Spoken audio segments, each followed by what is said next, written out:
அனைவருக்கும் வணக்கம்.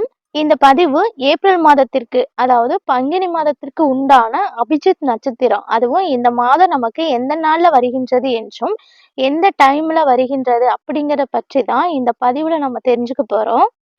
நம்ம டெய்லியும் ஏதாவது ஒரு குறிப்பிட்ட சில வேண்டுதல் நிறைவேறணும் அப்படிங்கிறதுக்காக தான் இறைவனிடம் வேண்டுவோம், பரிகாரம் செய்வோம், வழிபாடும் செய்வோம், மந்திரங்கள் சொல்லுவது இது மாதிரி எல்லாமே நம்ம செய்வோம். ஆனா சில டைம்ல எல்லாருக்கும் எல்லாமே நடக்குமானா கண்டிப்பா நடக்காது.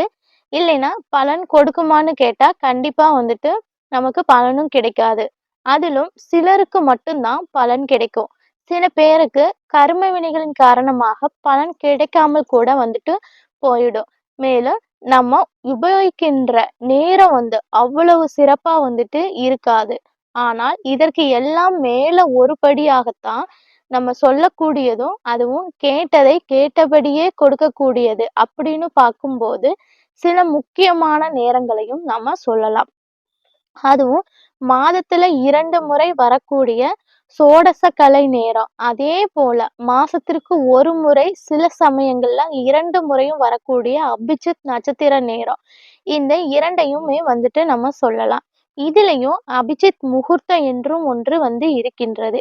இது காலையில நமக்கு தினமும் 11 மணி 45 நிமிஷத்திற்கு தொடங்கி 12 மணி 15 நிமிஷம் வரைக்கும் வரக்கூடிய அந்த டைம்ல இந்த அபிஜித் முகூர்த்தம் வரும். இது சூரிய உதயத்திற்கும் அஸ்தமனத்திற்கும் நடுவுல இருக்கின்ற சரிபாதி அப்படின்னும் அந்த அரை மணி நேரத்தை கணக்கிடப்பட்டு இருக்கின்றது. அதுவும் இந்த அரை மணி நேரத்திற்கு சக்தி ரொம்பவும் அதிகம் அப்படின்னு சொல்வதுண்டு. அதாவது இந்த நேரத்துல எந்த ஒரு தோஷமும் இருக்காது. அதைத்தான் பிரம்ம முகூர்த்தம் என்று நம்ம சொல்லுவோம். அதே போலதான் இந்த அபிஜித் முகூர்த்தத்திற்கும் எந்த ஒரு தோஷமும் இருக்காது.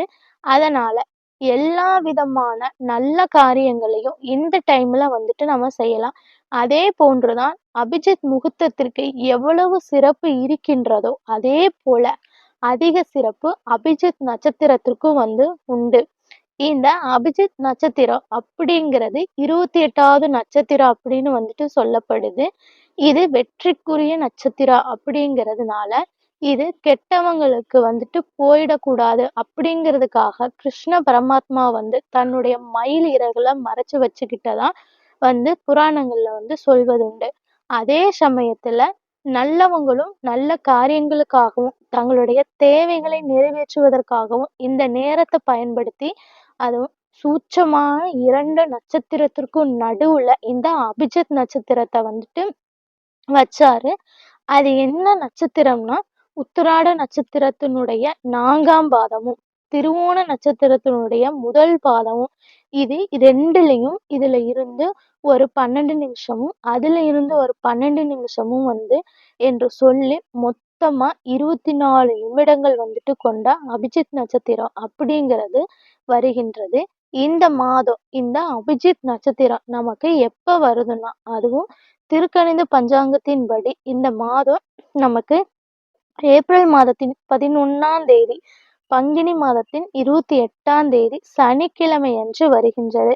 அதுவும் சனிக்கிழமை அப்படின்னாலே அது பெருமாள் வழிபாட்டிற்கு உரிய ஒரு நாள் அப்படின்னு சொல்லலாம். அன்னைக்குதான் திருவோண நட்சத்திரமும் இருக்கின்றது. அந்த திருவோண நாளும் பெருமாள் வழிபாட்டிற்கு உரிய ஒரு நாள் தான். அந்த நாள்ல தான் நமக்கு அபிஜித் நட்சத்திரமும் வரும். இந்த திருக்கணித பஞ்சாங்கப்படி நமக்கு மதியம் 1 மணி 27 நிமிஷத்தில் இருந்து 1 மணி 51 நிமிஷம் வரைக்கும் இருக்கின்றது. மொத்தமா 24 நிமிடங்கள் மட்டும்தான். இந்த டைம்ல என்ன பண்ணணும்னா, எப்போதுமே இந்த நேரத்துல விளக்கேற்றி வச்சு நம்முடைய நிறைவேறாத விருப்பங்கள் மற்றும் உடனடியாக நடக்கணும்னு நினைக்கின்ற ஏதாவது ஒரு விருப்பத்தை முன்வைத்து வேண்டிக்கணும். இந்த முறை அதுவும் சனிக்கிழமையில வந்திருக்கு. அதாவது பெருமாள் வழிபாட்டிற்கு உரிய சனிக்கிழமையில வந்திருக்கிறதுனால இந்த மாதிரி ஒரு தீபம் ஏற்றி வைங்க. இத பூஜை அறையில ஏத்தி வைங்க. இதற்கு ஒரு தட்டு ஒன்று எடுத்துட்டு, அத நல்லா கழுவிட்டு, மஞ்சள் குங்குமம் வச்சுட்டு, அடுத்ததா ஒரு கைப்பிடி அளவுக்கு துளசி இலை, இல்லைன்னா கூட ஒரு 5, 6 துளசி இலைகளாவது தேவைப்படுகின்றது. அதனால முதலில் துளசி இலைய முன்கூட்டியே வாங்கி வச்சுக்கிறது ரொம்பவும் நல்லதுங்க. அதுவும் இந்த துளசி இலை பெருமாளுக்கு ரொம்ப ரொம்ப பிடிச்ச ஒரு பொருளும் கூட. மேலும் மகாலட்சுமி தாயின் அம்சம் பொருந்திய பொருள். பணவரவை ஈர்த்து கொடுக்கக்கூடிய ஒரு பொருள் அப்படின்னே கூட சொல்லலாம். இப்ப அந்த துளசி இலைகளை அந்த தட்டின் மீது பரப்பி வச்சுக்கோங்க. அதன் மேல மண் அகல் விளக்கு எடுத்து நல்லா கழுவி சுத்தம் பண்ணிட்டு, மஞ்சள் குங்குமம் வச்சு, பஞ்சுத்திரி போட்டு, நல்லெண்ணெய் விட்டு தீபம் ஏற்றி, அந்த தட்டின் மைய பகுதியில அந்த துளசி இலைகளின் மேல வச்சிடுங்க. இந்த தீபத்தை பார்த்தவாறு ஒரு 24 நிமிஷமும் உங்களுடைய விருப்பம் என்னவோ அத மனதார நீங்க கிருஷ்ண பகவானிடம் வேண்டிக்கோங்க. இந்த டைம்ல உங்களுக்கு பெருமாளுடைய மந்திரங்கள் என்ன தெரிகின்றதோ அத சொல்லுங்க. அப்படி இல்லை என்றால் ஓம் நமோ நாராயணா என்று சொல்லலாம். நம்முடைய டிஸ்கிரிப்ஷன் பாக்ஸ்ல அபிஜித் ஸ்லோதின்னு இருக்கின்றது. அத கூட நீங்க 27 முறை, 11 முறை இல்லைன்னா எவ்வளவு முறை உங்கனால அந்த மந்திரங்களை சொல்ல முடியுமோ, அந்த 24 நிமிஷத்திற்குள் நீங்க சொல்லலாம். இப்ப பெண்கள் எங்கனால பூஜை அறைக்கு போக முடியல அப்படிங்கிறவங்க, மனதார நீங்க ஹால்ல அமர்ந்து ஒரு 24 நிமிஷம் மனசுக்குள்ள நினைத்தத பெருமாளிடம் வேண்டி, அவருடைய மந்திரங்களை அந்த 24 நிமிஷம் உச்சரித்துக் கொண்டே இருக்கலாம். சரிங்க. இப்ப துளசி இலை தீபம் ஏற்றியாச்சு. அதற்கு பிறகு அந்த துளசி என்ன பண்ணணும்னா, அடுத்த நாள் அந்த துளசி இலைகளை எடுத்து ஒரு வெள்ளை துணியிலோ இல்லைன்னா பேப்பர்லயோ மூட்டையா நீங்க கட்டி நீங்க பீரோல வச்சிடுங்க. இத 1 மாசம் வரையிலும் அப்படியே இருக்கட்டும்.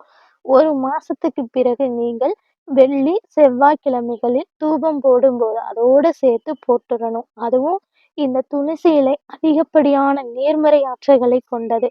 அதனால துளசி இலை காஞ்சு போனாலும் ஒரு துளசி கூட நமக்கு எதிர்மறை சக்திகளை அண்டவே விடாது. நீங்க அதை எங்க வச்சிருக்கீங்களோ அங்க இருக்கக்கூடிய தடைகளை நீக்கி 4 திசைகளில் இருந்து உங்களை தேடி பணம் வருவதற்கு உதவி செய்யும். மேலும் காஞ்ச பிறகு துளசி இலைகளை சாம்பிராணி போட பயன்படுத்தும் போது வீட்டுல நிரந்தரமாகவே அந்த பணத்தடை அப்படிங்கிறது நீங்கும். துர்திஷ்ட சக்திகள் எல்லாமே நீங்கும். அதனால நம்பிக்கையோட இந்த தீபத்தை ஏற்றி வழிபடுங்க. என்னைக்குமே நல்லது மட்டுமே நடக்கும். மீண்டும் அடுத்த ஒரு பதிவில் சந்திக்கும் வரை நன்றி, வணக்கம்.